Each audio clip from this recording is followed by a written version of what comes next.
Hello, everyone, and welcome to another episode of Real Conspiracies, a fun new thing that we're doing over at Conspiracy Pill, where I, PJ Williams, jump into the hidden messages, occult symbolism, and conspiracy motifs found in your favorite movies and video games.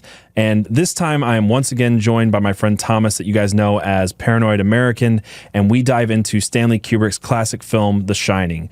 There have been so many different conspiracy theories and interpretations of this film, and we really try to get into all of them. So as you can see, I'm trying to put these out more regularly, so please let us know in the comments what you think of this episode, what conspiracy theories or interpretations you have of the film The Shining, and what you would like to see on the next episode. So without any further ado, this is episode 4 of Real Conspiracies, The Shining.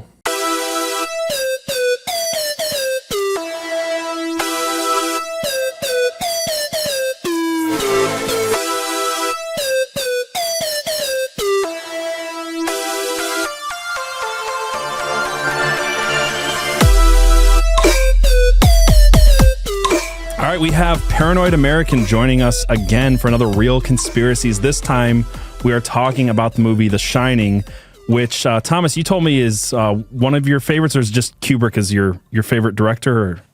I think Kubrick is definitely a favorite director. The Shining, I think just because it's so steep in conspiracy lore, you kind of have to like it. There's really no other option. Did you like this movie the first time you saw it? I didn't think it was scary because I think I first saw it in the 90s, and by then I had seen some pretty intense horror movies. So when this was presented to me as a horror movie, maybe not. I mean, the scene with the blood coming out of the elevator, but I had seen Dead Alive, Peter Jackson at that point. So I've seen zombies getting mutilated by lawnmowers and blenders, you know what I mean? I love asking people that question because it was the same for me. Is like I rewatched it again in preparation for this show, and I ended up liking it a lot more than I thought I did. But when I first watched it, I was on a horror movie bend as a teenager, and I was like, "Oh, everybody tells me this is super scary," and I was like, "It's really not. It's really not that scary." So I was kind of disappointed, but I enjoy it a lot now. Talking about the movie really quick, and we'll get into all the conspiracy theories. I know people want to talk about is it the Apollo 11 moon landing, or is it the Holocaust, and all these different things. We can get into it. But for people who are not super familiar with the film, in 1980, The Shining initially opened on only 10 screens in New York City and Los Angeles on Memorial Weekend. And this is the same opening weekend as The Empire Strikes Back, but it still grossed over $600,000 in that 4-day weekend, which made it the third highest grossing opening weekend for a movie that premiered on less than 50 screens. I thought it was a kind of an interesting thing that it came out on only 10 screens. But then again, within a month, it gets a nationwide release. Does really well. The film was produced and directed by Stanley Kubrick and based, as I was saying, loosely on the novel by Stephen King in 1977. Have you read the novel by any chance? I actually did a long time ago, and I went back through some of my notes just to see some of the differences. They're different beasts. I mean, they follow the same plot, they have the same characters, but each of them is good in their own ways, right? Mm-hmm. So it's really even hard for me to tell which one I like more. It's the Kubrick one. It's got to be the Kubrick one. But the Stephen King novel is definitely worth reading because it gets creepier and more into the details, and like totally different things happen in that book. If it wasn't for I kind of agree. I love the Kubrick one for that reason, is rewatching it and diving into it. It's so interesting. We're going to get into cinematography and stuff, which is kind of a big thing for me that makes me love it. But as a story, I actually like the King one better. Like just as a story, I think the Stephen King one is better, and I actually really like the book. But you said it's loosely based on it. It's very different. Stephen King said that this is the only adaptation of one of his novels that he, quote, remembered hating. Which I've seen a lot of Stephen King movies. I feel like that's a little unfair. Like, I don't know, Pet Sematary. The best adaptation. That's how I hear that. The best adaptation Stephen King's ever had, and he hates it. Stephen King's kind of a dick, though, so I mean, maybe that makes sense. But it does track. And I think too that the book and Stephen King in general, I don't think he's as afraid's the wrong word, but Stephen King's not afraid to basically write exactly what he wants you to see, and like kind of the messages. Like he's not too ashamed of kind of like bashing you over the head with some kind of a plot device. Whereas Kubrick, I feel, never would want to be pinned down into making like a definitive statement somewhere. So yeah, there's way more ambiguity and like vagueness in Kubrick's approach to anything. Right. Well, Kubrick, in the making of this film, I'm trying to remember the name of the David Lynch. He actually had people watch Eraserhead by David Lynch, and Lynch is another one of those directors that there's that famous interview that he did where someone said, "Will you explain the meaning of this movie?" And he just goes, "No." He just won't do it. He's like, "Nope, I'm not going to tell you what it means. Figure it out for yourself," kind of thing. And that's Kubrick is in that vein as well. Stephen King called this a maddening, perverse, and disappointing film. And he also likened it to a great, big, beautiful Cadillac with no motor inside. Okay, so talking about the Kubrick thing again, though, where the Stephen King thing, well, let me just give this example first. So in the film, or in the book, Jack Torrance is driving a red Volkswagen. And in the movie, he's driving a bright yellow Volkswagen. And there's a shot in the movie where you see a red Volkswagen that's been completely crushed by a semi. And a lot of people have interpreted this as Kubrick telling Stephen King that this is my vehicle now, that I'm going to do with it what I want. And I mean, it tracks. It makes sense. I was also thinking about like the difficulty of getting this shot, because it's a very quick shot. Like you have to buy a semi and a car and set up this whole thing and like tilt it and then clean up this whole thing. Like it's a lot to do to just show that the road condition is bad. So I could see there being some symbolism in it. But you know, I think you're right, though, that Stephen King doesn't like that someone kind of did something in his vein better than he did. And the example I think of with this is, did you ever read the book Fight Club? Oh, yeah, absolutely. The movie's a million times better. Like, way, way, way better. And There's lots of examples of that, yeah. Yeah, well, everybody always says the book is better, but there are some definitive examples where the movie's better. And in that one, I can't remember the name of the author of Fight Club off the top of my head, but I think Chuck Palahniuk.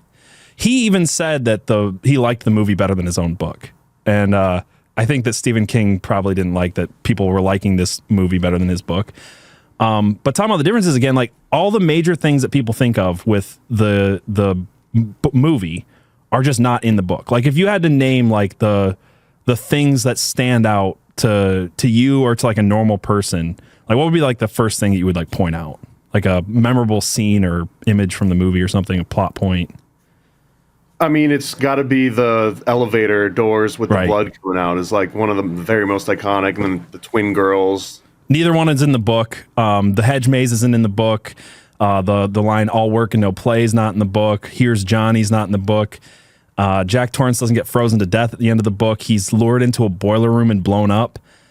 Dick Halloran doesn't die in the book. He actually survives and takes the family to Florida and teaches him how to, teaches Danny how to use The Shining, and he shows up in other King novels. Like those are kind of like the most iconic imagery from the movie, I think, is the elevator, the twins, the hedge maze, the frozen to death thing, and just none of it's in the book. So like it is, all the major things that people remember are pretty different. Some minor ones too, like for example, there's no bear that's like going to town on some dude in the book. I almost forgot to bring up the bear. Yeah, I can't remember what happens in the book in that part. So in the book, it's Wendy sees the elevator come up, because I think the premise of the book is that you're literally in a haunted house. They're seeing ghosts everywhere. It's way more explicit. It's not kind of vague. Like, do they see it? Does everyone see it? And Wendy sees the elevator door open, and when it opens, a furry comes out of the elevator. But she's describing it as though there's not even a man in there anymore. Like whoever's wearing this weird furry costume is a dog, and there's like blood all over him, and he looks like he's been through some stuff. But it also looks like it's an actual dog, but she knows it's a guy. So, and I believe that that's sort of what the bear scene is. And it's weird, like why even include that? Why show? And because I think that Kubrick was doing like these tit for tats of like, no, that's still The Shining. Don't worry, I'm changing everything. But here's all the examples of how it's still The Shining. Kubrick really did take, I mean, this was another thing. I watched an interview with Stephen King, and he said this explicitly. He's like, Kubrick really took the supernatural element out of it in a lot of ways. And there's only one scene in the whole movie that you could say can only be explained by the supernatural. And that is when Jack Torrance is stuck in the freezer and he's having this conversation with a ghost or something, and he gets out of the freezer. Like, it doesn't really show it, but he's locked in there. Like, there's no way that he's like busting out of there. So like there has to be like a supernatural element there. Some people think Danny came and like possessed Danny came and let him out, but either way, that's like a supernatural thing. Well, my understanding now after seeing the movie, not triple digits, but definitely double digits and then some. But it seems that everything that happens in the Overlook Hotel is Danny. Like, Danny is causing 100% of everything that happened. And in the book, King is way more explicit about Danny's a psychic and he's got all these abilities.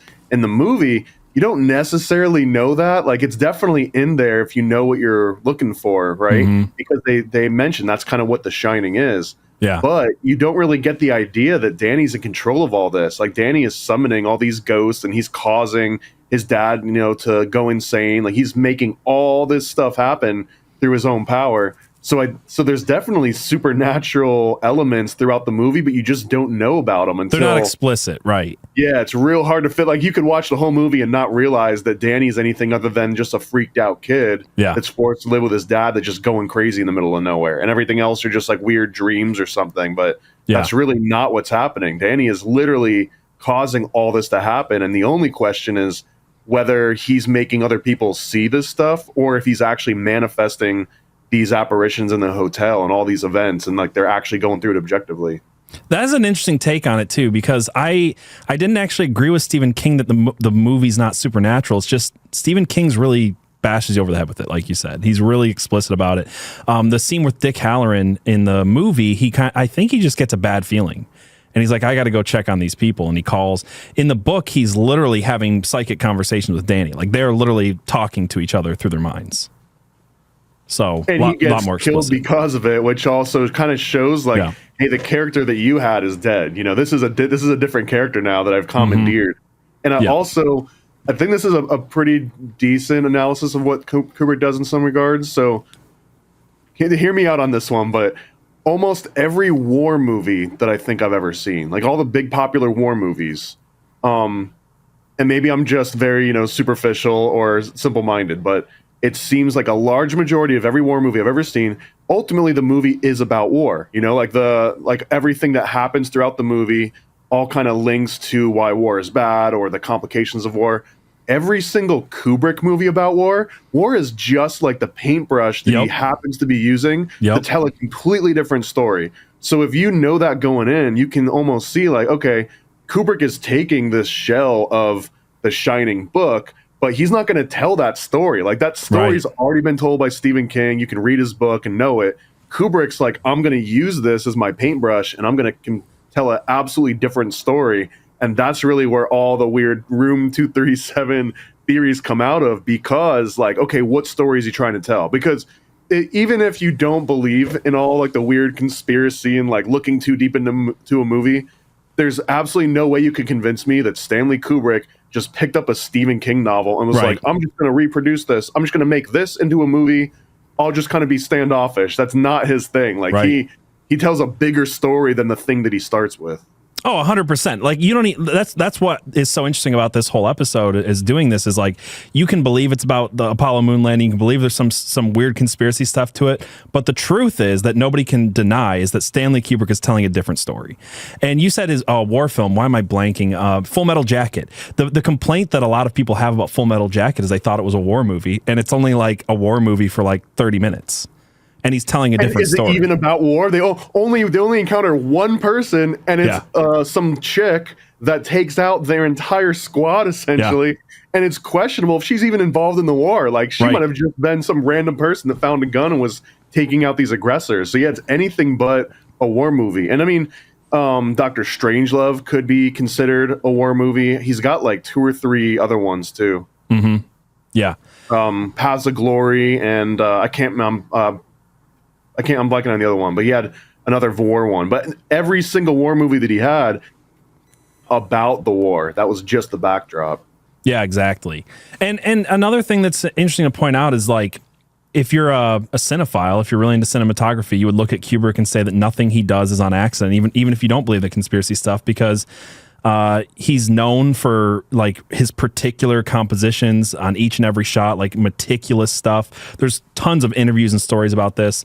What some interesting things about this film is this is one of the first dozen films to use Steadicam. So he was able to do some really cool shots with this film based on this new technology. If you're not familiar with the Steadicam, for anyone listening, it basically allows you to move a camera smoothly instead of it jarring and jumping around as someone walks. So someone can run alongside a character and the camera's sweeping and moving smoothly as if it's on a track. So you can get some really cool shots of that. That's one thing that he did. But as far as composition goes, one of his favorite shots is called this 1-point perspective. And you use the 1-point perspective to put the focus of the scene in the center of the screen. And usually you would do things on thirds, or there's a couple different techniques. The most popular and common and low level thing is to put your characters on thirds, so their eye might be on the left third and the upper third at the same time. But his characters are continuously in the very center of these shots, and it's exact. It's precise. Like in this shot with Shelley Duvall, you've got this red coat inside of a green maze that's like perfectly in the center. You got right in between the twins, right perfectly in the center down the hallway, red door right in the center down the hallway in these shots, and then Jack Torrance over top of the maze, right in the center, his face is split perfectly. I mean, that shot is chilling. And even if you look at the other angles, the maze is following the angles of the shot too. So you've got some really crazy cinematography. Principal cinematography for this movie took over 1 year to complete, which is insane. That was a really long time. I was reading interviews. People said that they rehearsed the bar scene for 6 weeks straight. And then the day that they shot it, and if you watch the movie, it's not that long of a scene. The day they shot it lasted from 9 a.m. to 10:30 p.m. at night for this one little scene that they took 6 weeks in rehearsing. So my point is, he's meticulous. He's very particular. These things aren't happening on accident. That's happening on the screen, which leads me to one thing I wanted to bring up. Is there some major continuity errors? And you would think with someone this particular or meticulous, you wouldn't get these huge continuity errors, which makes you think that they're not accidents. And my favorite one that I can't possibly see as an accident is this one with Danny in the hallway, and you see the red ball roll down the center stripe. And then it instantly cuts up and he's looking up, and you've got the cars set out exactly the same, and he's sitting there and he's looking up, but he's facing the opposite way, or the carpet is. Well, not just the opposite way, but if you notice, as the ball rolls up, there's a clear path. Like there's in the design. So then when he stands up, the ball no longer has a way to get out of this little path that it entered in. I don't know what that means exactly, but it very clear. Like it's not like the original scene, the ball just arbitrarily crosses over. Like just the fact that this ball is falling down this kind of like carved out area in itself is symbolic. Oh, absolutely. I mean, I would just guess that this has to do with the symbolism of the maze as well. I mean, the Greek story about the maze and the Minotaur, which we can talk about, is you trap this demonic Minotaur being in the maze, and that's what he does with his father in the end. Is in the book, I know it's different, but in the book, it's very explicit that Jack Torrance is possessed. And so taking that demonic figure and trapping him in a maze would be like an old Greek way of doing that. So it seems like, the ball comes down, is trapped in this maze. I don't know. There's probably other symbolism to it too, but. And Kubrick has Minotaur Productions, literally when he named his production company. There's also been a lot of theorizing about a very specific scene where you see these two girls that show up in the middle of a doorway, and there's a poster of this guy skiing that says Monarch under it. Do you know what I'm talking about? I'm pulling it up right now. Yeah. Okay. So let me see. This is the poster, the ski poster with Monarch. Let me see if I can get here we go. Here's the two girls, and you've got, it's hard to see, but there's like a cowboy on the right here. I think over top of them is a Minotaur, and then you've got the Monarch symbol over here, right? Right. So it's been theorized that the poster on the left that looks like a guy skiing, it's actually the silhouette of a Minotaur. And I know how crazy that sounds, where you have to like tilt your eye and like, smack yourself a few times until you start to see it come into focus. But the symbolism, specifically that Minotaur Productions, but you've got the Minotaur, which is a bull man, right, on the left side, and on the right side you've got a cowboy. So you've got bull man, cowboy, which seems to all kind of keep implying, and you've got this little girl, and like you were showing before, Danny inside this labyrinth. That was the original premise of the Minotaur, like the Minoan cultures, that every year, I believe, or every few years, all of the elites of Athens would have to get their firstborn and bring them to this maze and send them into the maze. I mean, it was literally a very early form of symbolic child sacrifice, Right. where many will enter, few, if any, will return, and that was actually what was happening. The original premise of this. So you've kind of got a lot of these symbols just peppered in. So I guess I got a question for you, and I guess anyone else listening, is that if you do believe Kubrick was meticulous, to what extent is anything arbitrary at all? And I'll give you like the most extreme example, which kind of shows where I don't know where I'm at on the line, but they have a shot. The first time they show the typewriter that Jack uses, there's a little glass with a bunch of, I think, like colored pencils or pens right next to it. I don't think I had a picture of this one, Okay. but there's a picture of this. And I remember at one point thinking, like, did he mean for that red pen to be on the left and this blue? Like, did he actually arrange how many pens are in that jar and which ones are facing which way and all that? Or did he even care that there were pens? Like, how far do you go? Like, I absolutely believe that there's a reason that he centered things. I 100% believe that the Volkswagen that gets crushed at the end is a direct reference to all this. So there's a lot of things. Like, I guess the most obvious are places where he deviates from the book. Seem incredibly intentional, to the point where those might be the ones to focus on the most to really see like what story is Kubrick telling. But I don't know to what extent. So I don't know if I would say that he was like, yeah, I need exactly 18 pencils in that glass right there and have a few leaning this way. I don't know if I believe that, but also if someone was like, no, he spent like 8 hours arranging those pencils in that glass, I don't think I would disbelieve that either. Right. Yeah. No, talking about this scene too, with the Minotaurs and all that stuff. You said that there's 3 different posters that all kind of. I mean, if you think about it, you've got a man on a horse. It's blurry. It's out of focus. I mean, that's what a Minotaur kind of is a blending of man and beast. Also, the idea that again, this story from Athens that is about child sacrifice, bringing a kid into a maze. It's impossible that he's not trying to reference that in some way. Like, you could theorize on what exactly he means, but the idea that you've got a story of a father who's a caretaker killing his 2 daughters, and then another father who comes in who's sacrificing his firstborn, and you've got the Minotaur symbolism, the maze. You'd have to be, if it's not intentional, it's like you'd have to be kind of stupid to not realize that you were doing or like putting that imagery in there. Some people have also pointed to this Monarch poster and the idea of child sacrifice in Hollywood and stuff like that is referencing the Project Monarch, the MK Ultra program for children. I mean, he clearly knew about MK Ultra. Yeah. I don't know to what extent Monarch. If this was truly a reference by Kubrick to the Project Monarch, it would blow my mind. I mean, I want to believe that so deeply. Right. I don't know if there's been anything that reveals that aside from he clearly knew what was going on, a la Clockwork Orange, right? Like, he had the inside scoop for a long time before any of that kind of was public through like the church hearings. Oh, absolutely. I mean, Clockwork Orange is about MK Ultra in so many ways. They even have Drenchrome, they call it in that movie. So yeah, a lot of references there.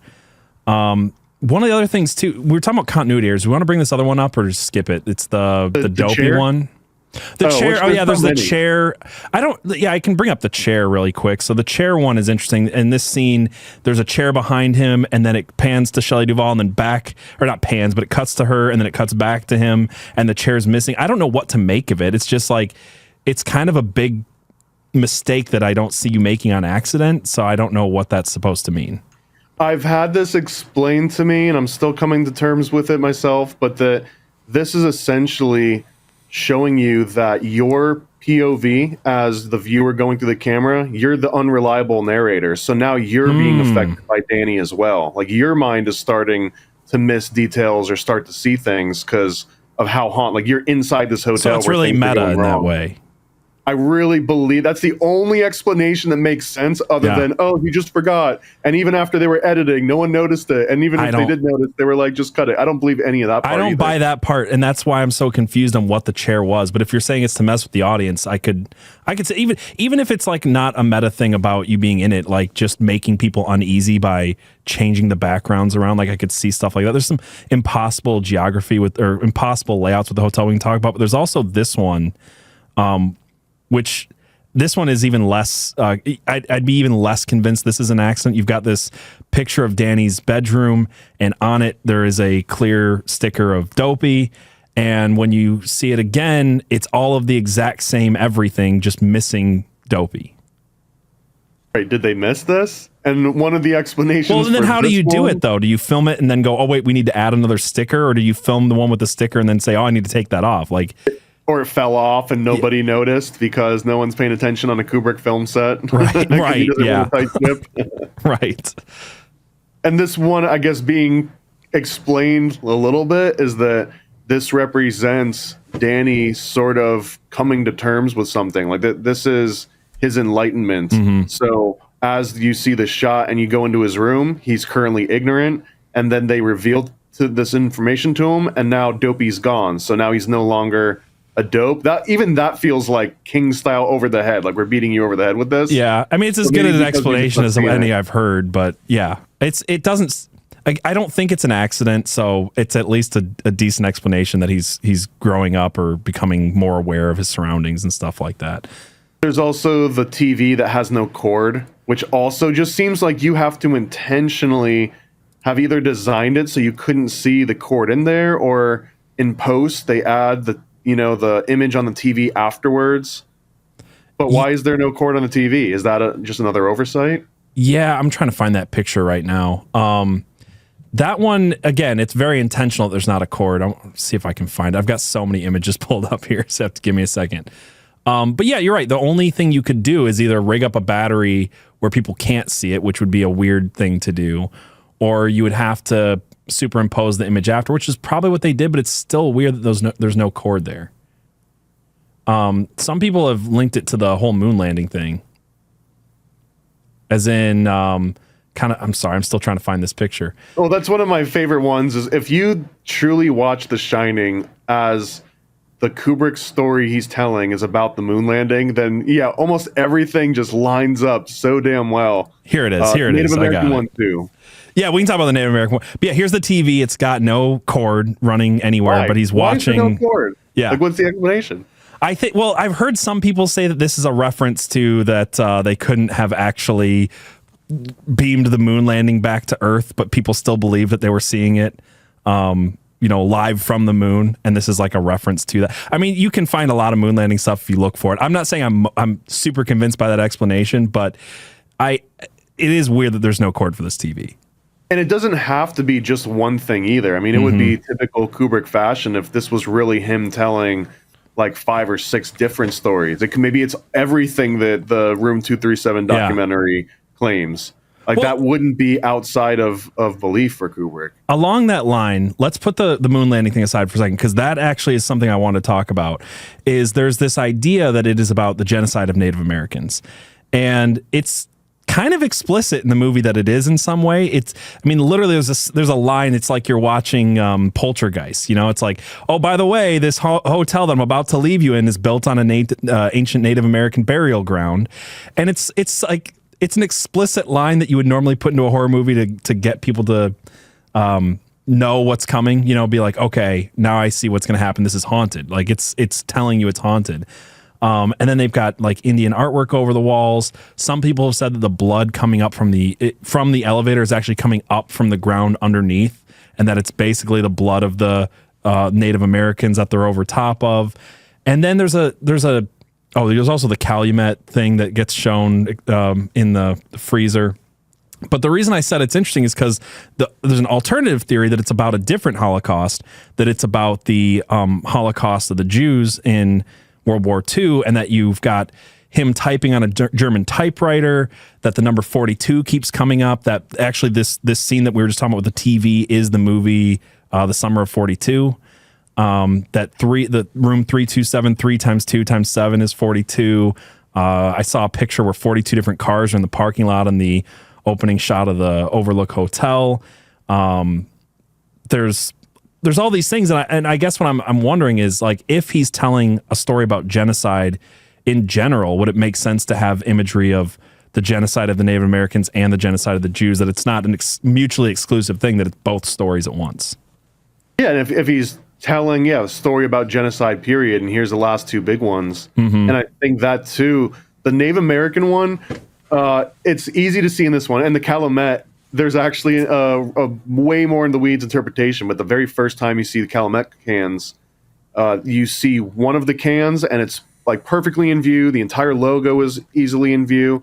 And this has been interpreted as this is the first and maybe only time you're getting the truth from anybody, because everything is like straight up, nothing is hidden or occulted. And every other time you see the Calumet cans, they're obscured and they're no longer lined up. They're all facing in different directions, almost to again imply that there's an unreliable narrator at work in all of this. Yeah. And I was going to say too, another big thing aside from the obvious and overt references to Native Americans in this movie, also in Full Metal Jacket, there's a lot of John Wayne references, and a lot of the key shots they have Native American, like they're in Vietnam, right? But there's a movie theater showing American movies in Vietnam.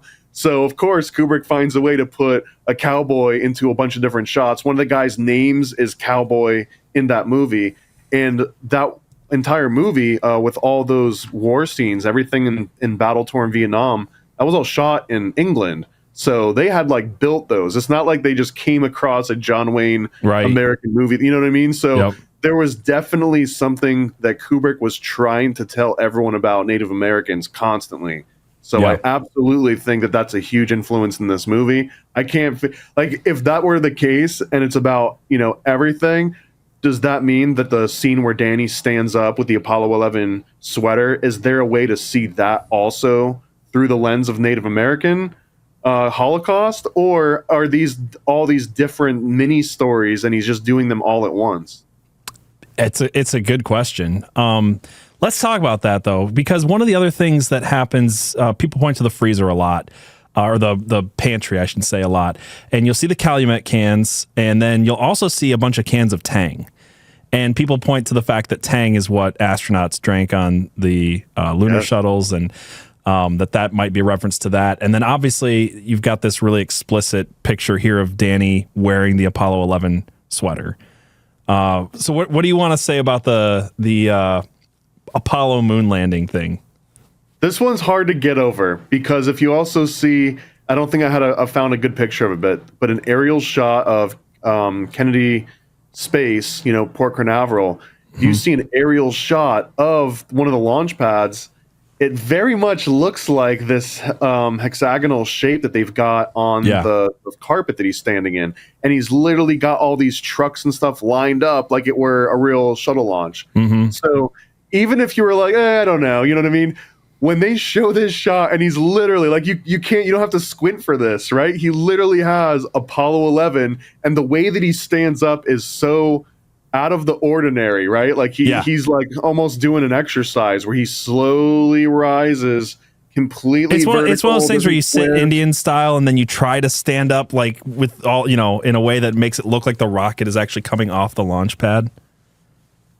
And and this was another thing too, the contention over as he stands up and then he walks towards the room that he's not supposed to go in, and that the room number has been changed from 217 in the book to 237 in the movie.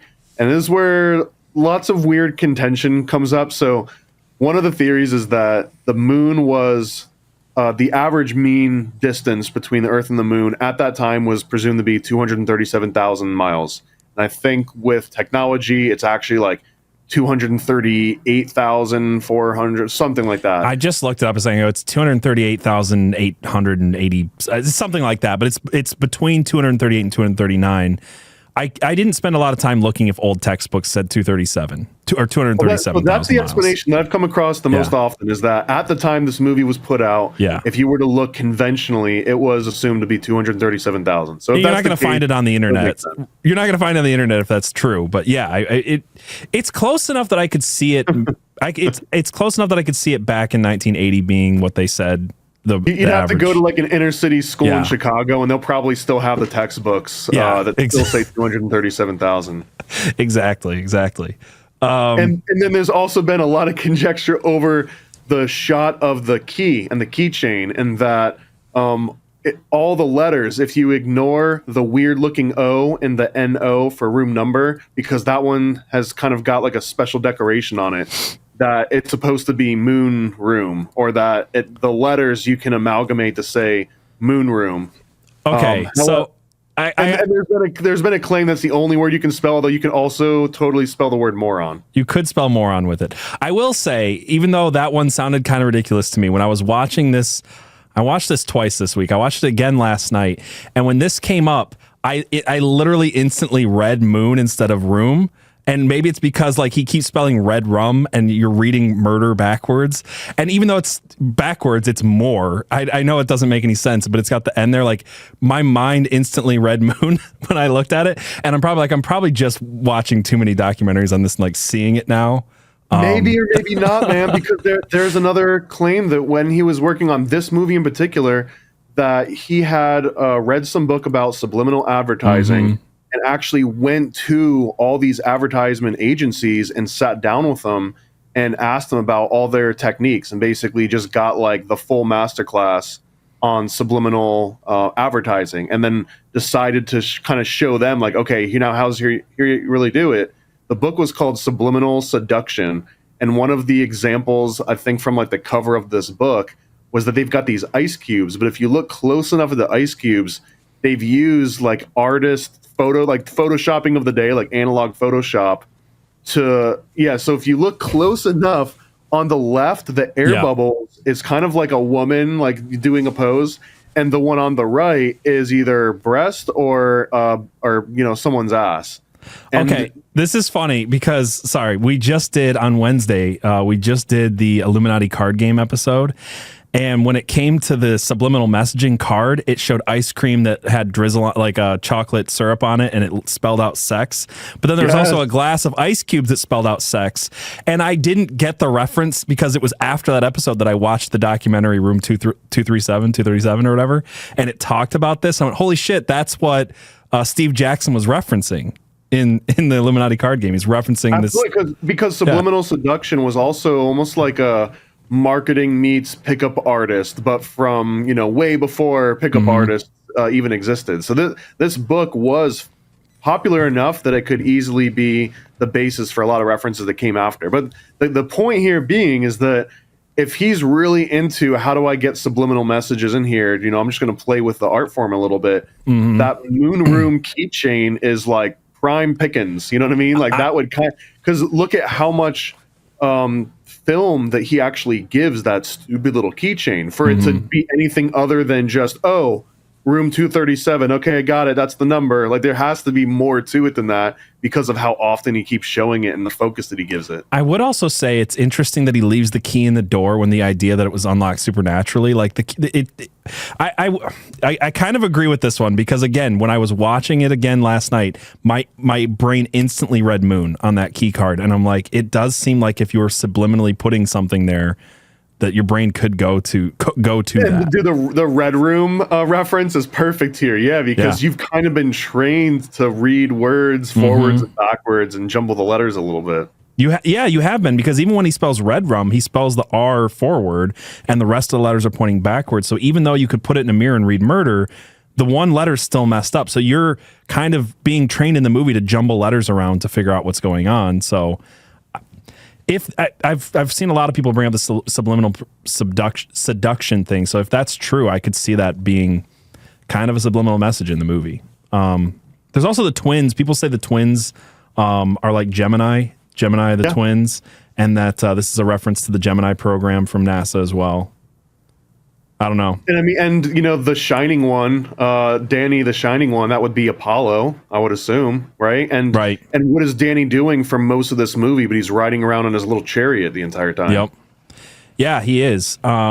There's also that line too that people say this is basically if you look at pictures of Stanley Kubrick and you look at how I keep wanting to say Jack Nicholson kind of progresses through the movie, he looks a little bit more like Stanley Kubrick does, and that this line, that's what some people say, I'm just pointing it out there, that there's this line that's basically supposed to be between Kubrick and his wife about him faking the moon landing. For people who don't know the conspiracy, it basically goes, he did 2001: A Space Odyssey, and that movie was like super impressive for its, and it really was, and that he used that as research to then the next year help NASA fake the moon landing, because he had already done so much work and he was a master in this craft. And he has this line where she's like, why don't we just leave the hotel? Why don't we just get out? And he says, have you ever thought about my responsibilities? Oh, Dick, what are you talking about? Have you ever had a single moment's thought about my responsibilities? Have you ever thought for a single solitary moment about my responsibilities to my employers? Has it ever occurred to you that I have agreed to look after the Overlook Hotel until May the 1st? Does it matter to you at all that the owners have placed their complete confidence and trust in me, and that I have signed a letter of agreement, a contract, in which I have accepted that responsibility? Do you have the slightest idea what a moral and ethical principle is, do you? Has it ever occurred to you what would happen to my future if I were to fail to live up to my responsibilities? Has it ever occurred to you? Has it? Some people think this is autobiographical of him saying, I can't tell people, don't you know what a contract is? Don't you know what this would do to my reputation? Don't you know what my employers would do to me? What do you think of that line? I'm all in on this. I mean, I'm definitely biased at this point, but I'm all in. I think that this is a really great, and this is as close to getting hit over the head as you can with Stanley Kubrick. It doesn't seem like he very often has even characters explain themselves so succinctly to other characters in his movies, right? Even they're vague between each other. But this is one of the few times when he is not mincing words, and it doesn't seem like he's alluding to some other thing. Like, of course, it's about Jack writing, his book in this hotel, but it's totally about Kubrick telling his wife about this thing, or maybe just Kubrick telling the audience about this thing that he was involved in. Well, let's be honest too. Like, if NASA faked the moon landing, they're not going to do it in house, right? Like, they're not going to hire. They need a professional. They're going to outsource to it. And if you're faking it in 1969, I have to say that Kubrick would be the guy you would go to, wouldn't he be? Would you at least have a backup plan to hire him, just for like a plan D or E or F, right? With unlimited resources. And I mean, I can't see a downside for anyone involved in this, aside from kind of being under the thumb of the government for the rest of your life, which I guess is part of that, doing that deal with that devil, is that you would know just from being asked about it that there's no going back. Like, the answer is yes the second they finish asking the question. Yeah. Well, also, I know just this month, I think, just in the last month, that movie Fly Me to the Moon, I think is what it's called, just came out. And it's the idea that NASA did go to the moon, but they were not going to allow the possibility of it failing in front of the American people to happen, so they filmed it anyway. So even if they did go to the moon, like, I could see that as a very real possibility. They're like, we need to make sure this is filmed. We need to make sure that we have like a backup plan, and we don't look like fools on the world stage during the Cold War and all that stuff. This is one of my favorite aspects about the moon landing conspiracy, whether you believe it or not, like at a deep level, whether you believe we went to the moon or not. But that when it comes to pop culture and cartoons and pretty much anything, it's so ubiquitous. Like, it's almost on par where if you haven't heard that they might have faked the moon landing, that's weird. Like, that's weird that you haven't heard that yet.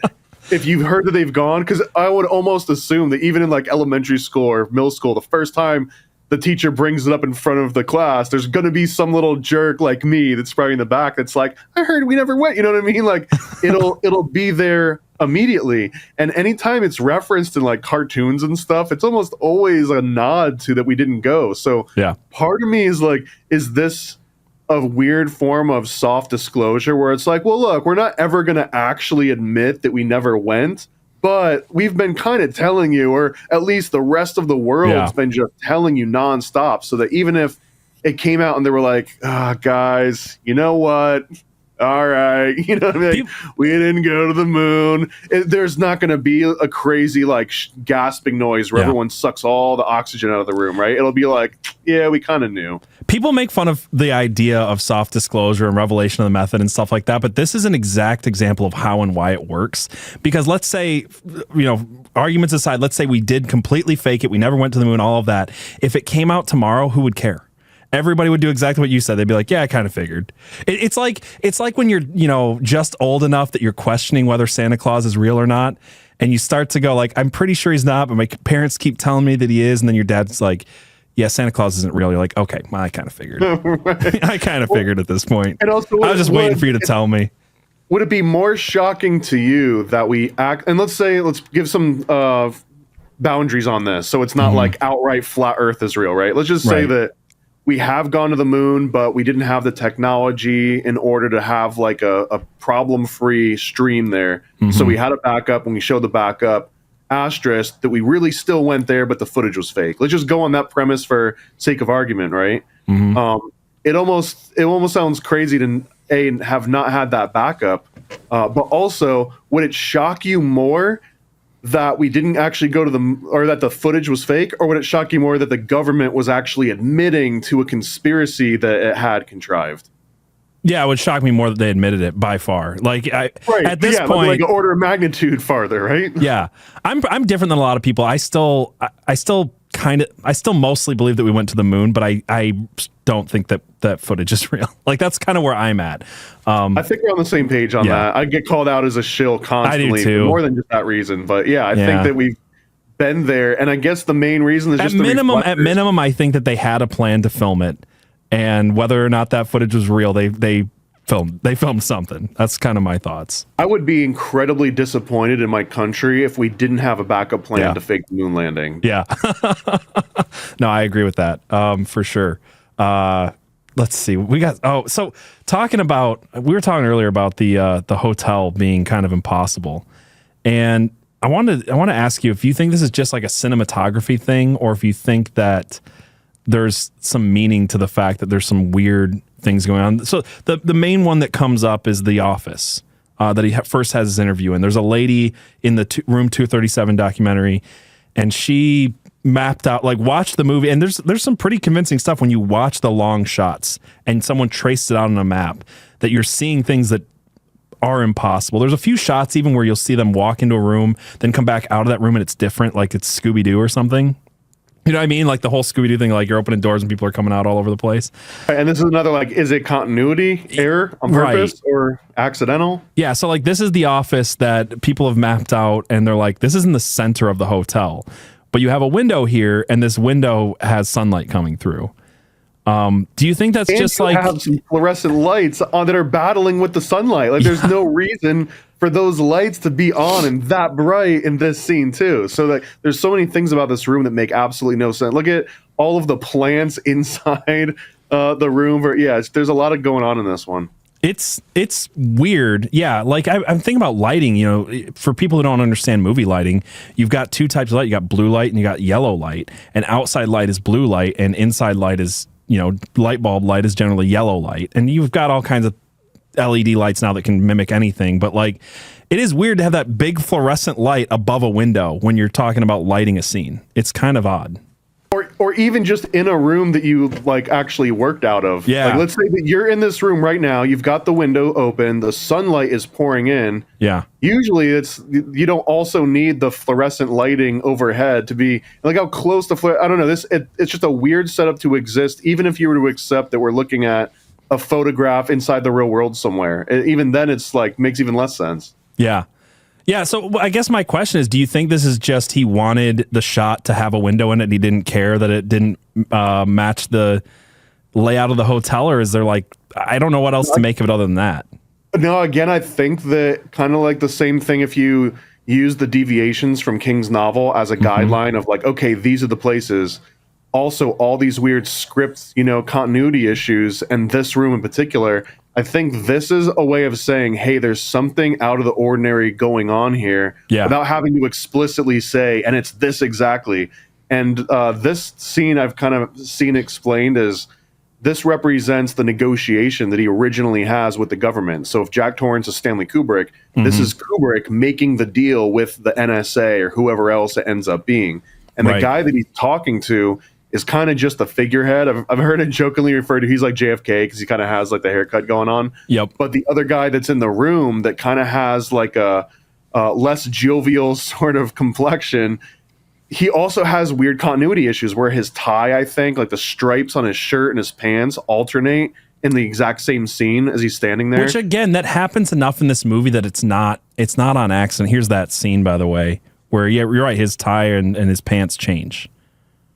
So this one has kind of stood out as being representative of his original deal and how maybe they're not straight. They keep changing things around on Stanley, but he can't escape this deal. Like, they represent the deal that he's found himself into. Well, it's interesting too, because even if you take out the weirdness of the lighting and the continuity errors, it feels like kind of it feels like a government deal in a lot of other ways too, because you've got this whole thing of like, yep, I drove to this undisclosed location in the middle of nowhere on no information, and now that I'm here, you're going to tell me what's really going on. It's like, did they take him out to Area 51 in Nevada and it's like, hey, we're not going to tell you till you get here what the details of the job are? Like, it feels like that one kind of thing. And one other thing too, if you can bring the image back up of them in that little office, consider how ridiculously large this hotel is, right? And look at how small this. There was the other one where it had like the light and the window open, but look how small this freaking office is in relation to how huge every other room in the entire hotel is. So this gives you a very real, like, claustrophobic feeling. Like, once you're in this room and then you're surrounded by these suits, like, there's no way out. Like, you're crammed in here with them, you know? And I don't know, it has like a visceral feel, like, especially after you've seen all these other wide panoramic shots, you know, even like you mentioned that one perspective that he shoots, that's often used to show these wide expansive shots where you can't really see where the left and the right is. It's almost never contained except right here in this scene. Everything is so contained and squashed and claustrophobic. Well, it is super claustrophobic because normally you would do for a shoot like this, you would have false walls, you'd have some type of sound stage, and instead that you can see the camera like trying to crowd around this door, and you can't even get those cool, you know, center focus shots in this room because it's just you're fitting a camera into an actual closet and making the audience feel claustrophobic. It is weird. I mean, it's on purpose, but if you compare what other scene in this entire movie that has 3 people in it in a room this small, it doesn't happen. Even the apartment's bigger. Even the kind of claustrophobic-ish apartment is maybe bigger. Even the freezer. The freezer might be bigger. Yeah, it's a pretty weird shot. Where was this other one? Sorry, I know I'm jumping all over the place, but you had this image for me, and we were talking about subliminal messages earlier. It's a little hard to see with the text here, but he comes around the desk and stands there perfectly with this really weird paper thing that's just like jutting out, and people have pointed this as more subliminal messages, like a big dong like sticking straight out while he's doing this. Flops it out on the desk mid-negotiation. It's kind of like a big dick energy from the government, like kind of shot here. I don't know. The other one too, that I still don't fully understand the reference here, but the fact that Jack is in this hotel on a job, talking to his employers essentially, and he's reading a Playgirl magazine. Yeah, it's one of those things that. Oh, was this just happened to be on the set and Kubrick was like, hey, Jack Nicholson, grab whatever you see. Just grab the closest magazine. But no, it's this very specific episode of Playgirl, which has some really questionable articles advertised in the front. One of them says incest, why parents sleep with their children. And then there's another one about basically using false identities to convicted criminals. Yeah, how your tax dollars give new identities to convicted criminals. It's weird. Again, like arbitrary. I mean, I don't know. It almost has this like Taxi Driver feeling to it, maybe. And maybe I'm just reading too much into it. But if you ever seen the movie Taxi Driver, it takes place in the 70s in New York, and it's kind of this time where pornos were in theaters, and it was kind of chic and whatever to go see a porno in a movie theater. And there's this scene where he's just such an idiot that he doesn't realize that you don't take a girl on a first date to a porno in a movie theater, like Robert De Niro's character, and she's just like, why the hell would you do this? And he doesn't get it. He's an incel, yeah. Because well, that's what he is, right? So he's an incel. So like there's this whole thing with Jack Nicholson here, like you're in a job interview and you're sitting there reading Playgirl. It's odd. I don't know. Is it just that he's out of touch and strange? Is he reading it for the articles, or is he looking at the photos? They don't even really clarify either of those. Well, Playgirl's a real thing, right? Playgirl is a real thing, and it's the male version of Playboy. Yeah. So is there some like homoerotic message here? I don't know. Because why would it be Playgirl instead of Playboy? Why is there a bear going down on a dude later in the movie? That's a good question. Well, okay, so there's a lot of weird sex stuff in this, and obviously you pointed out that there's this article again. What did it say? Why do parents sleep with their children? Incest. Why do parents sleep with their children? Some people have pointed that out again, going back to this idea of child abuse, child sacrifice, things like that. This is just another reference that he either early in the movie, you find out that he gets drunk and hurt his kid. So then some people have taken this to be, is it beyond physical abuse? Is there sexual abuse going on? I don't know how I feel about that. But there's like a lot of other weird sex stuff in this. And when you think about his last movie, Eyes Wide Shut, I think that often when people are like deep diving on this movie, they kind of overlook the weird sex aspect of this. I mean, the way that I'm seeing this is you've got this isolated hotel in the middle of nowhere, and one of the first things you're told about it, besides that it's built on a Native American burial ground, is that celebrities and politicians come up here to this secluded place in the mountains and have pretty wild parties, and then you get to peek in at this party, and it is like Epstein Island level weirdness, like this furry, gay stuff going on. It also is the final shot of the movie that he, tries to sacrifice his child and then gets accepted into this kind of secret society thing. I don't know. Do you think that there's something there that this is like an earlier attempt to talk about or expose some of the creepy sex cult stuff in Hollywood before he did it more overtly with Eyes Wide Shut?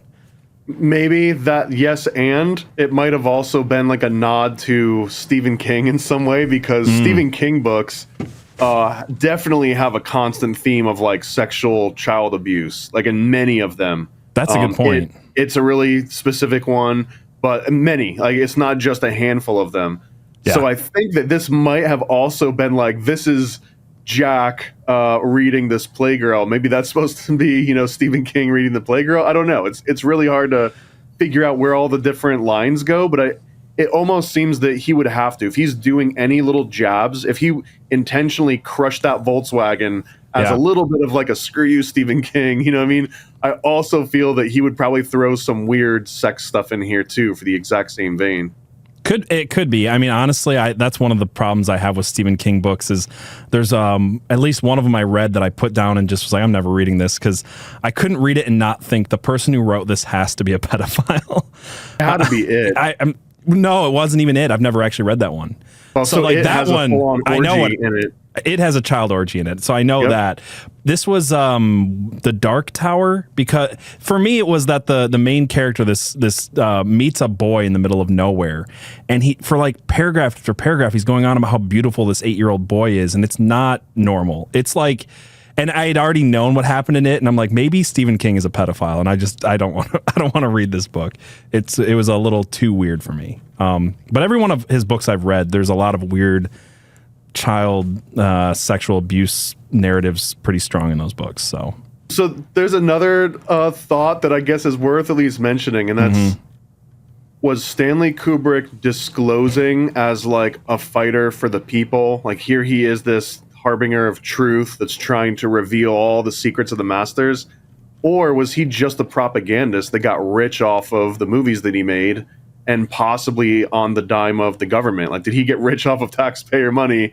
And did he even care about telling anyone about this? Like, this could have also just been, look how smart I am. No one will ever figure it out. You're not on my level to put all this together. And if you are, then I guess this is for you, but there's nothing you can really do about it. So I don't know. I feel like I'm more on the fence now than ever. Yeah.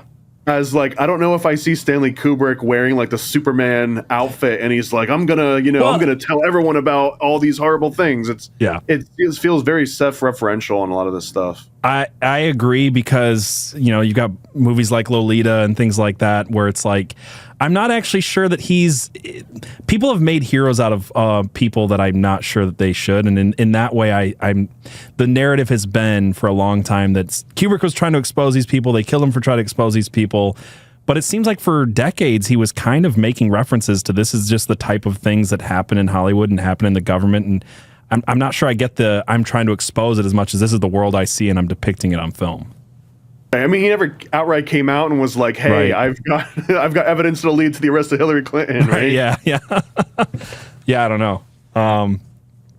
What else? What other things pop out of this movie for you? If there was like one thing in this movie that convinces you there's something deeper going on here, whether it's conspiracy or a message, like what is the thing that jumps out to you the most? What do you believe in the most that this movie's communicating? I mean, I already mentioned this one, but I guess it's the very strongest one. It really is the freaking scene with Danny standing up and the Apollo 11. Since I mentioned that one, though, I'll give you another new one I think is maybe equally as important, and that's the final image in black and white where they show Jack and they're zooming out and it's at this big party. It's like a big like gala or ball. Mm-hmm.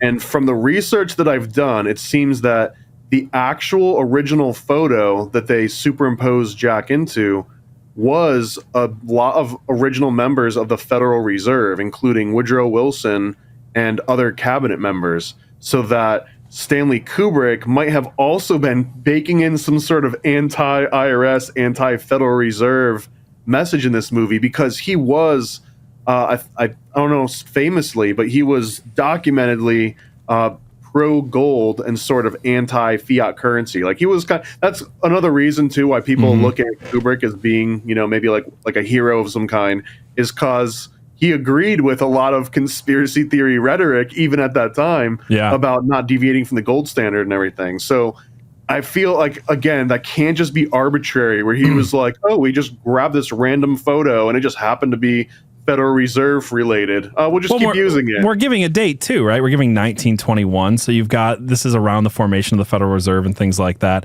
And but 7 or 8 years later, and it's July 4th. So it takes place on the day that America was supposed to have become independent, but you've got pictures of the Federal Reserve members on Independence Day, which is, kind of like this tongue-in-cheek Kubrick joke.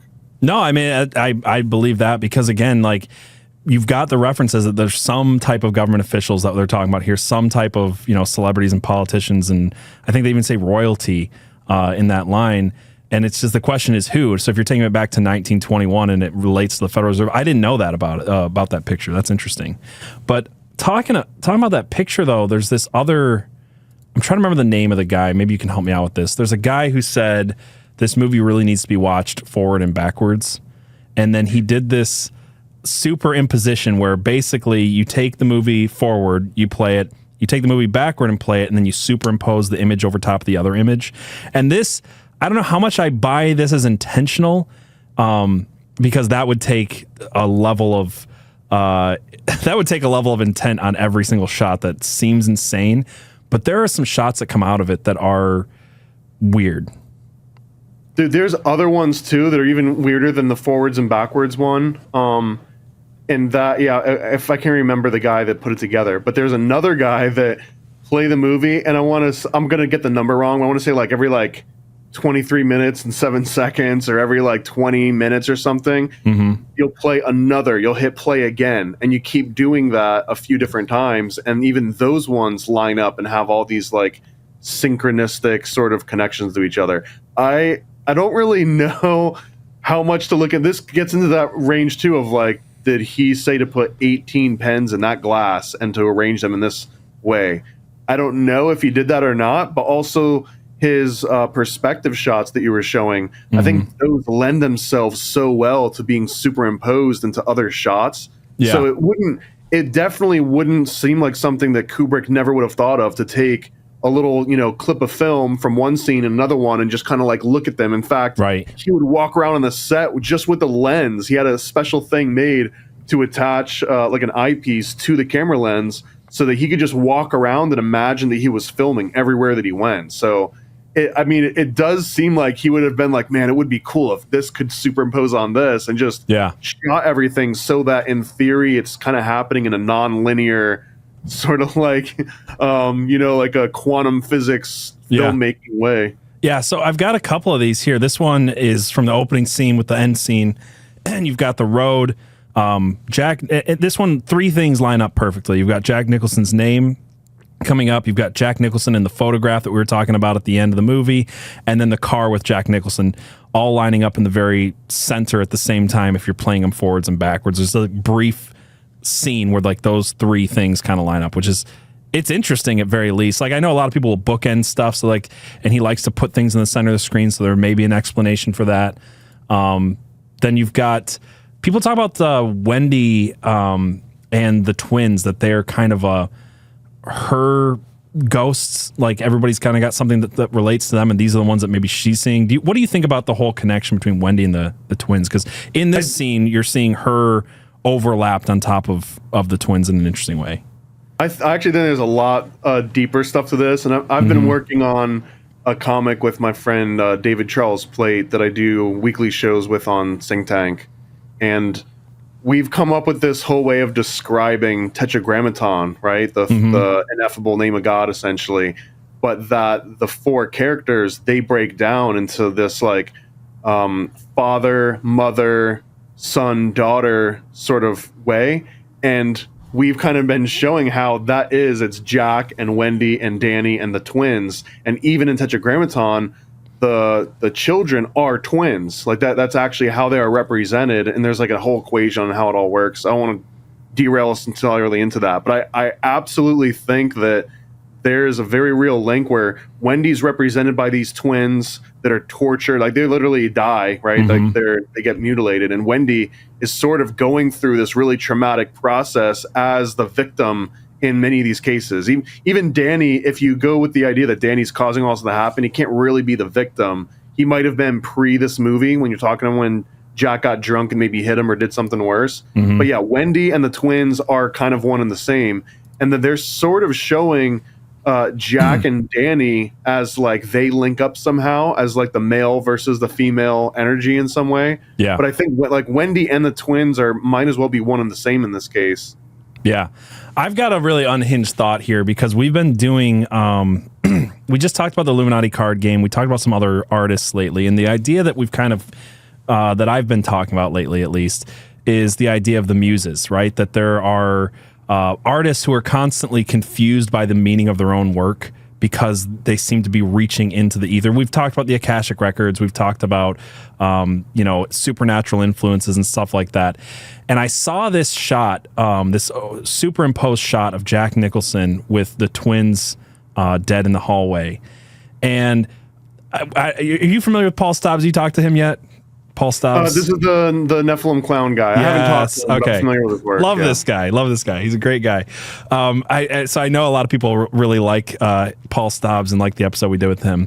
And when I saw this shot of Jack Nicholson superimposed over this murder, and he looks like a clown. Like literally the blood on the wall lines up to around his eyes, and then the blood on the floor lines up to his lips.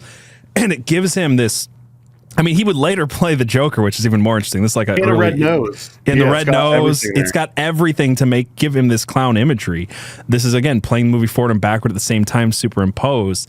And I guess my question here is like, when I hear about something that meticulous, it's not maybe outside of the possibility for someone like Kubrick, but I also wonder, is this one of those situations where there is something deeper going on that maybe he doesn't even understand, that there's some type of muse, some type of spirit that is like guiding the direction of this film.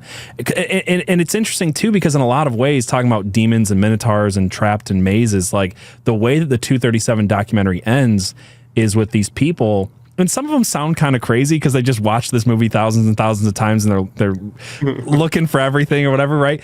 But what they say, I think the last line of the movie is like, now I feel trapped in the hotel. Like I feel like I'm that person in the maze who's been trapped there, and I'm going scene by scene and clip by clip and looking at everything in every which way.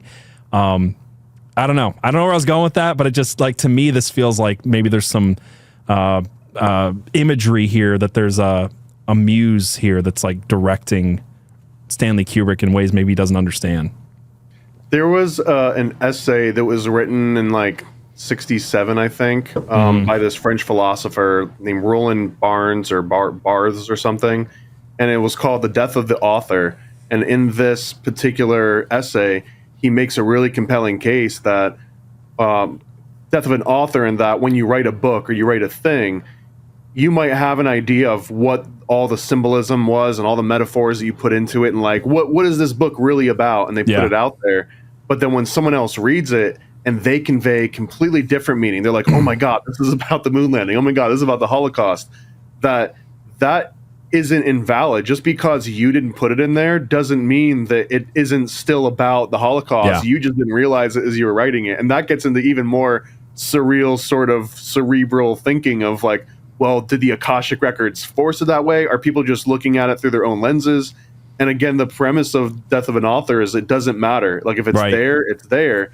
So if you were familiar, and I would assume that Kubrick would have been familiar with this essay because he was like, read everything, and it came out in 1967. So if you read this, then you kind of know like, oh, if I can just arrange everything to make the perfect storm of symbolism and make sure all those elements are in there, then it'll kind of be like giving somebody, you know, the whole Lego kit, and they put something together like, oh, wow, this must have been a kit for a car just because they figured out how to make a car out of it. You know what? You're right. It was the kit for a car. Look, you just proved it, you know? So I think that if you can intelligently do that, where you make it so that your work is just vague enough and just like weird and offsetting enough that people can put all the symbolism in it. And, you know, oh my God, why was there Tang in that scene? Why is there Calumet? Why is that chair gone? All those things will help sort of like be conducive to this Death of an Author idea, where now like me consuming the hotel, like you said, like now I'm trapped in it. Like now I can't get it out of my head because I'm wondering why were all these little things different. And if he had that level of like that's kind of 5D chess range, right? Where it's like, I know this is going to screw with you and you're going to think it was about this and I'm not going to say what it was about. And then you're going to think that like he kind of seemed like he was playing the long game always in his movies. I 100% buy that, and I'm familiar with the Death of an Author. I also think that there's another thing. I've said this a lot, and maybe I'm not putting this in the right way. And I think that when you're communicating truth, often the author, the artist, whatever, doesn't even understand exactly what they're communicating, but the idea that they're communicating. Let me put it this way. So, going back to David Lynch.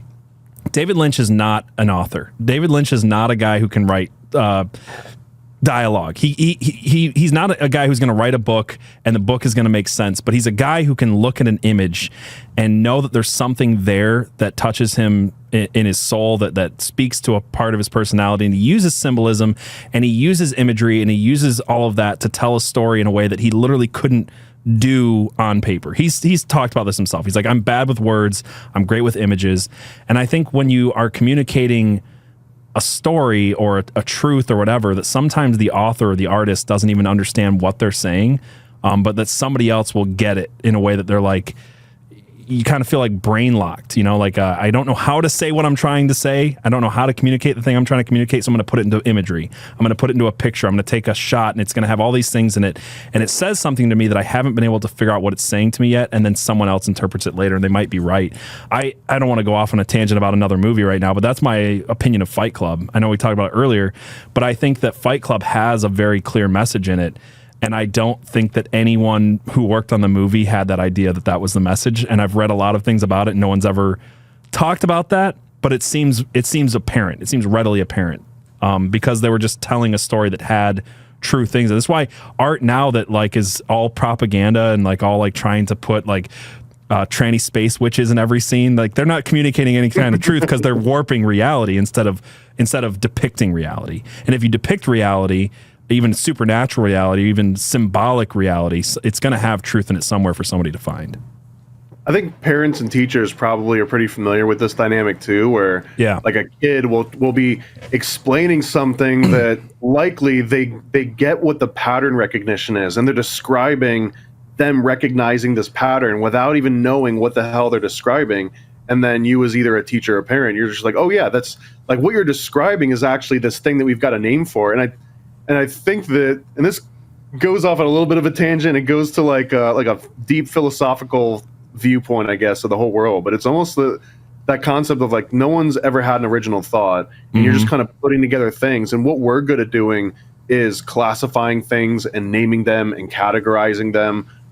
This might sound way tangential, but like for example, someone recently described me, this guy Jerry Marzinski. I don't know if you've ever talked to him before. You absolutely I don't think I have.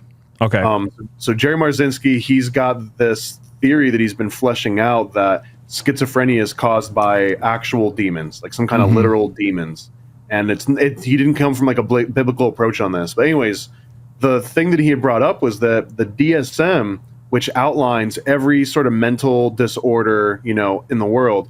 That thing doesn't have any real basis in reality or like medical science. All it is a description of human behavior that can be classified into categories and itemized, so that if you have to contact an insurance company about something, you can't just describe it. You got to say like, oh, this patient has condition 9857B1, right? Like you have to specify it so they know how to categorize it. So I think in that same way, it's not like if you put a new entry in the DSM, you just discovered a new thing or that you just invented a new disorder. Mm-hmm. You're just helping the rest of humanity say, oh, it's kind of like that. Like turn to page 85 and look at the third entry. Right. That's kind of what you're describing here.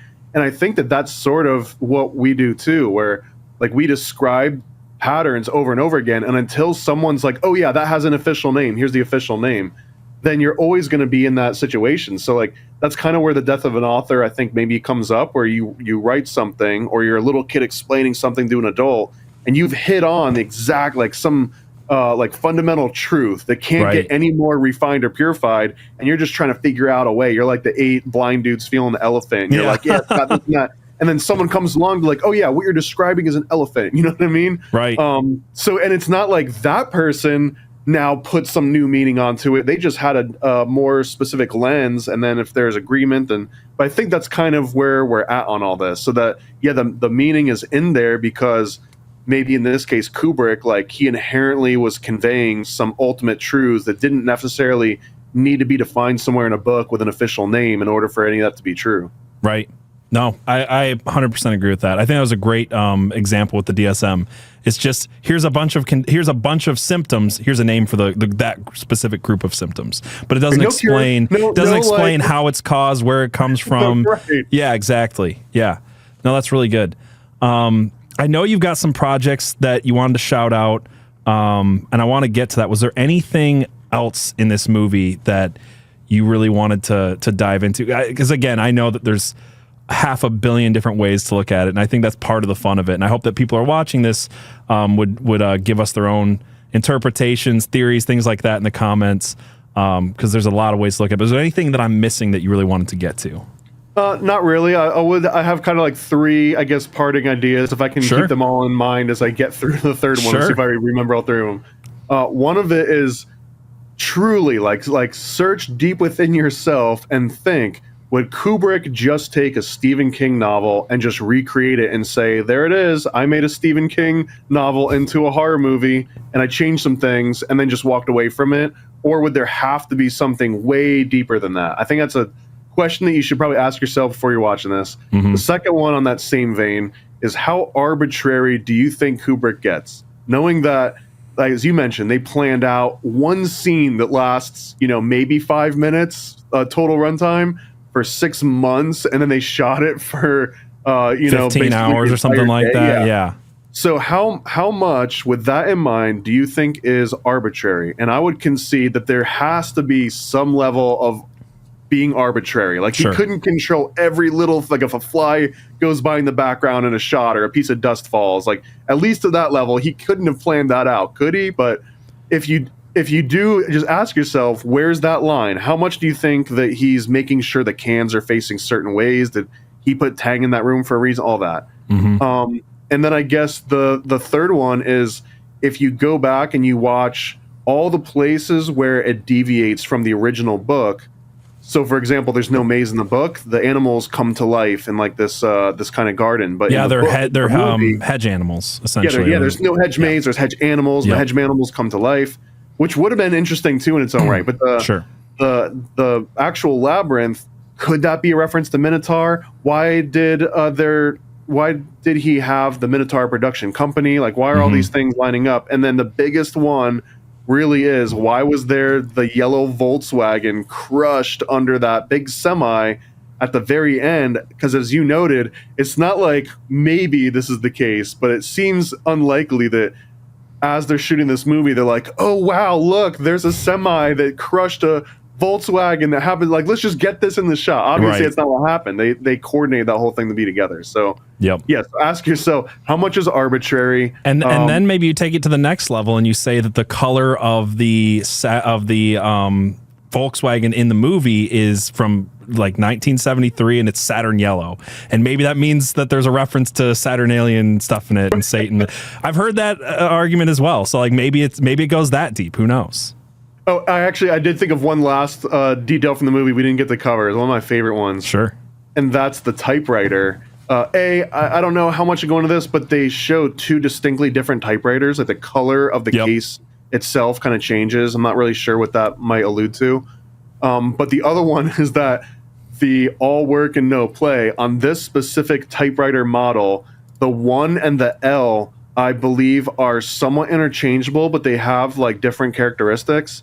And there's a good chance that on that piece of paper where it just says over and over, all work and no play make Jack a dull boy, it actually says A11 work and no play. Not all, but A11 for Apollo 11 work and no play makes Jack a dull boy. I'm so glad you brought that up because I had this here and I was ready to talk about it earlier and totally glossed over it. Yeah, that is a 1, right? I mean, it looks exactly like a 1. So yeah, Apollo 11 work and no play makes Jack a dull boy. This is Kubrick also a spot going crazy. It's also a spot that is not in the book, so it's important to note that as well. Right. Every deviation is like a huge arrow sign that says like "Eat it, Joe's." Yep.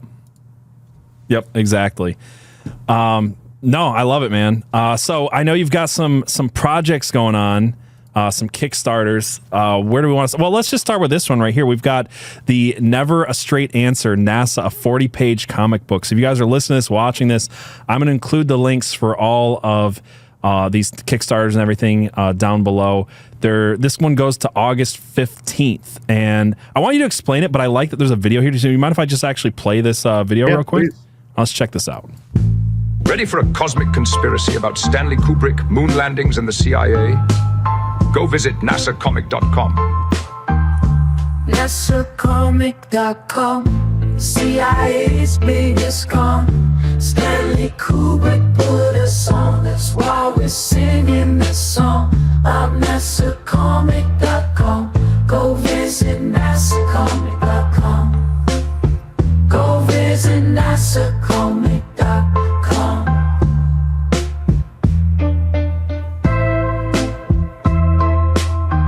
Yeah, go visit nasacomic.com. Oh, nasacomic.com. CIA's biggest con. Stanley Kubrick put us on, that's why we're singing this song. About nasacomic.com. Go visit nasacomic.com. Go visit nasacomic.com. Yeah, go visit nasacomic.com. Never a Straight Answer is a 40-page comic about Stanley Kubrick directing the Apollo space missions. Yeah, go visit nasacomic.com. This is the perfect read for comic, Kubrick, or conspiracy fans of all ages. For more details, visit nasacomic.com. I love it, dude. That's really cool. Yeah, I don't know if there was a lot of really good examples of the kind of book that this is. Like, so the whole premise of nasacomic.com was to take every single Kubrick movie that I've fallen in love with, every single Kubrick conspiracy theory, and blend them all together in the same way that Kubrick would make a movie about war that wasn't about war. This is kind of a comic about Stanley Kubrick directing the moon landings, which isn't really about Stanley Kubrick directing the moon landing. Does that make sense? Like, yeah. It's the backdrop throughout the course of this book, but the real things that are happening are sort of within this world of him shooting the moon landing. So, for example, in part of that little video, there's this one where you see this huge labyrinth, and it's kind of like zooming out. But that labyrinth is a reference to so many weird quirks with Stanley Kubrick. So he never threw anything out. He would read articles and shoot and take pictures and stored everything meticulously in these custom designed boxes that he could stack, and of like these awkward shapes that you can't just order like out of a catalog. Like, he custom had all these boxes made and put all of his content in all of these. And there's a scene in the comic where he asks his assistant to go and get some box down, and some of the things that Stanley Kubrick was really researching, fluoride, ESP, all sorts of like top secret World War II operations like Project Gladio and stuff. So in this scene, he sends his assistant to get like the Project Gladio box down, and the guy gets lost in this huge warehouse full of boxes, which is a real thing. He had warehouses full of boxes, but the boxes are arranged like the labyrinth. So it's got like all this like symbol on top of a symbol on top of a symbol.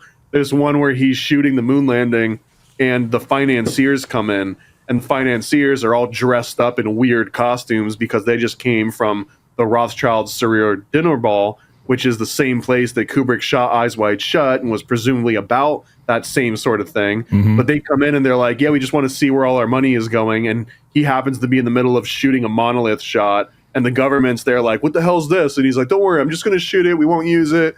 But it has like, again, there's like 3 or 4 different nods to very real aspects of Kubrick and his like shooting techniques and the things that he had to kind of put up with. So it's just 40 pages nonstop of all these like really, really deep references. The last one I'll bring up too is that while he was shooting 2001 Space Odyssey, he was approached by the Beatles and they wanted him to shoot a musical Lord of the Rings movie where the 4 Beatles were going to be like Frodo and Gandalf and the main characters. And he turned it down because he was in the middle of shooting the 2001 Space Odyssey. And so this comic assumes like, well, what if he had made time for that? What would that have looked like? So we dedicate some really nice, like huge page spreads on the Beatles dressed up in a very psychedelic colored way of being, Lord of the Rings characters. So it's just every little ounce and rumor and everything I've ever heard about Kubrick all crammed into this one comic. That is awesome, dude. I'm looking forward to that one. So again, you guys have till August 15th to pre-order this on Kickstarter, nasacomic.com. You got a bunch of projects coming up. You got this one. This one's launching soon. Illuminati Exposed. You want to talk about that one? We'll see. We're gonna see. I mean, really, like, ideally, I would like to wait until we have like 500 or even like 1,000 signups for this thing. Okay. Just so that it hits the ground really running. But yeah, this is a collab that I'm working on with Donut. And this is the full illustrated history of the legit Bavarian Illuminati. And just like I was mentioning in Kubrick, it doesn't skip over all the other modern references to Illuminati. So not only is it going to be like a history lesson of here's exactly who was involved, when it was founded, how they did it, where did they get their members, what did they do with the membership, what did a ritual look like, what were the names of the degrees, the actual illustrated depictions of them going through the degrees. All of this, I think, is the first time any of this has ever been illustrated, let alone kind of put into a easy-to-read format and not buried in some 800-page book that costs like $400, right? Right. So that was the first aspect of it. It's a lot easier than reading. What's the name of that book by? I just lost it. Fritz Springmeier, I was going to say. No, I lost his name too. Wow, I'm going to sound like a total retard right now. I keep wanting to say Law and Order, and it's not. It's Morals and Dogma. Morals and Dogma. My gosh, that was painful to listen to. I'm sure. Me just having a complete brain fart. Gosh, I was trying to say this has got to be a lot more interesting than reading the 800-page Morals and Dogma, which is a slog. Well, I mean, this little comic here is literally, I mean, it's got to be over 2,000 pages of material that Donut and I have poured through. There's the School of Wisdom. There's the Perfectibilists book. There's Secret Societies of All Ages and Cultures by Hawthorne. There's so many different books and amount of research went into this thing. And even to the point where I believe that I've uncovered some like debunking claims around. You'll have to get it. You'll have to get to see. Yeah. But like I've got new information here that's not just rehashing a million things you've heard before. Like this is going to reveal new stuff that a lot of people probably aren't familiar with. But we also don't just gloss over once the downfall of the Illuminati in the late 18th century. It's not just like, and that was the story of the Illuminati, you know? Right. Like every lazy Parcast episode. Yeah. We don't do that. We actually say, okay, yeah, they fell in the late 18th century, and here's where they went. Like they didn't just evaporate off the planet Earth. So here's where they went. Here's where the members went. Here's why there's this very real connection between, say, pop culture, music. Like originally, I would joke about, oh yeah, the hip hop Illuminati, Jay-Z and Beyonce and Eminem or whatever. You know, it's a little bit farcical.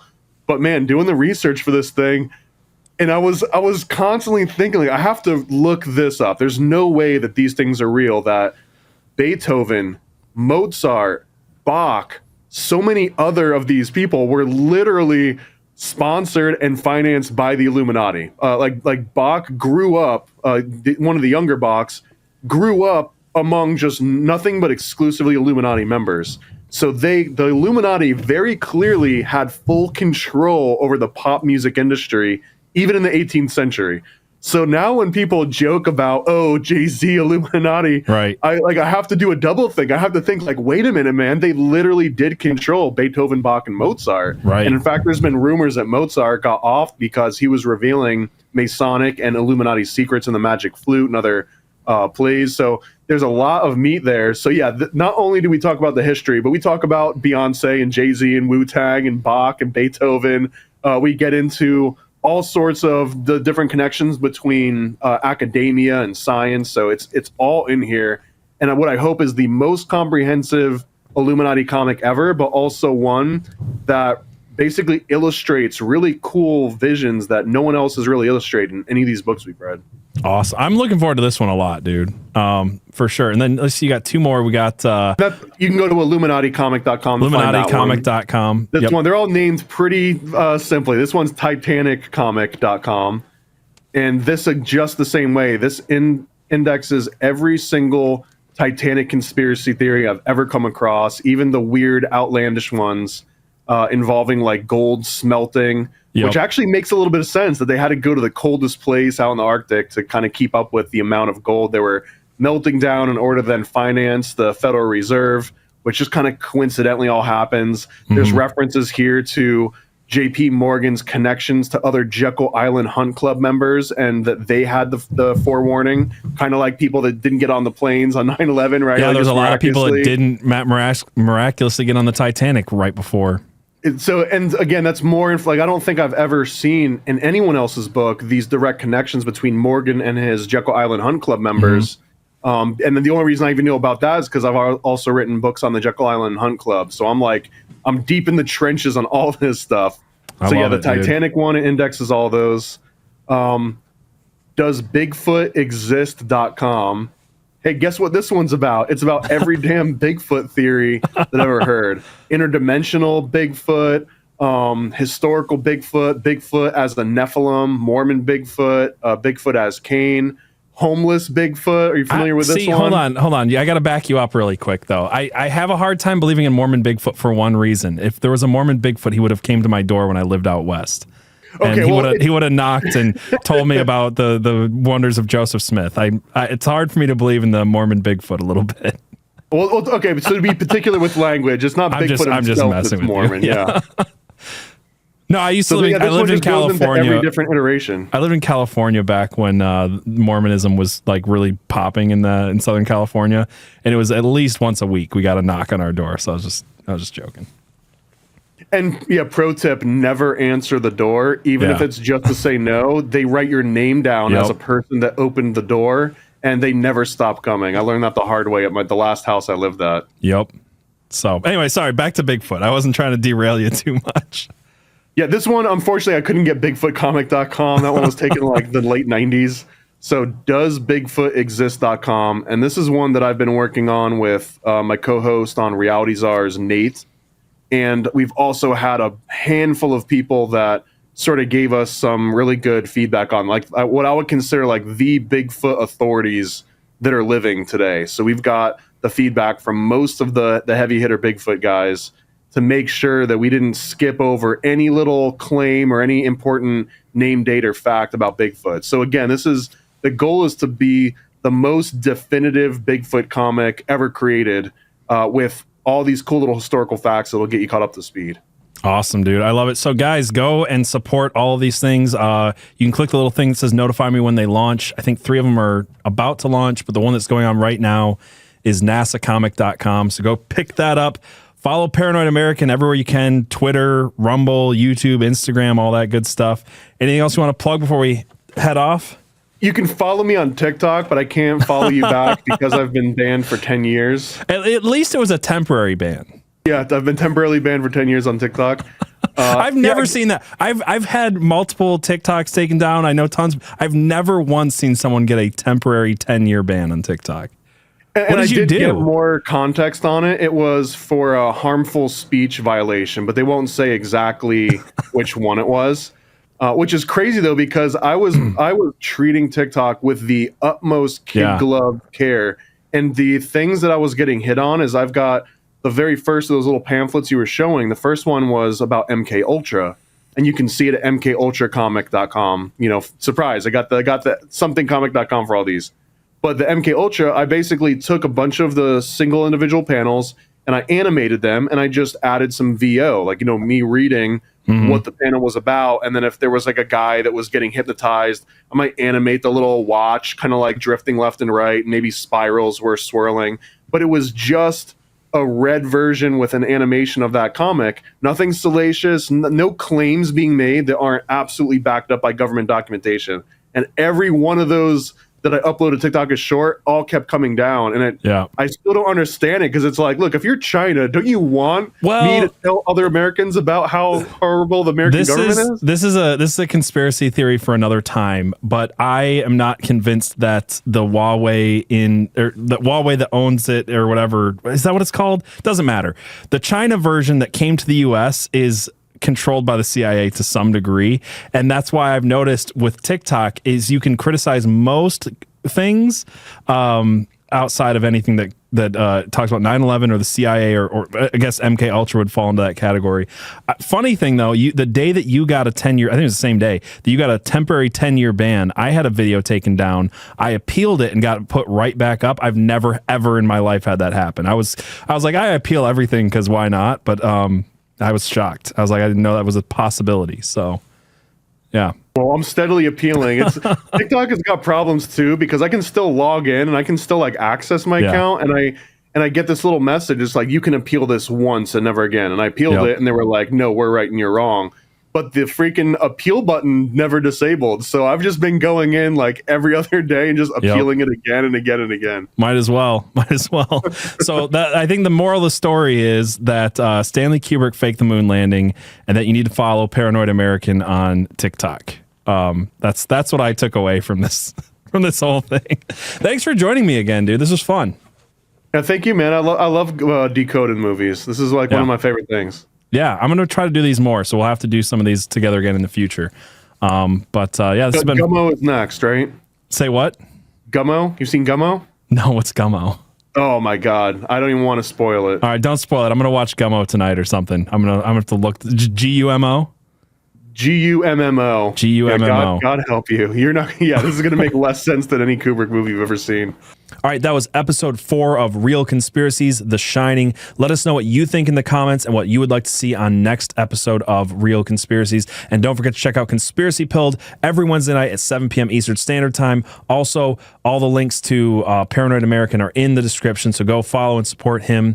And until next time, keep it real.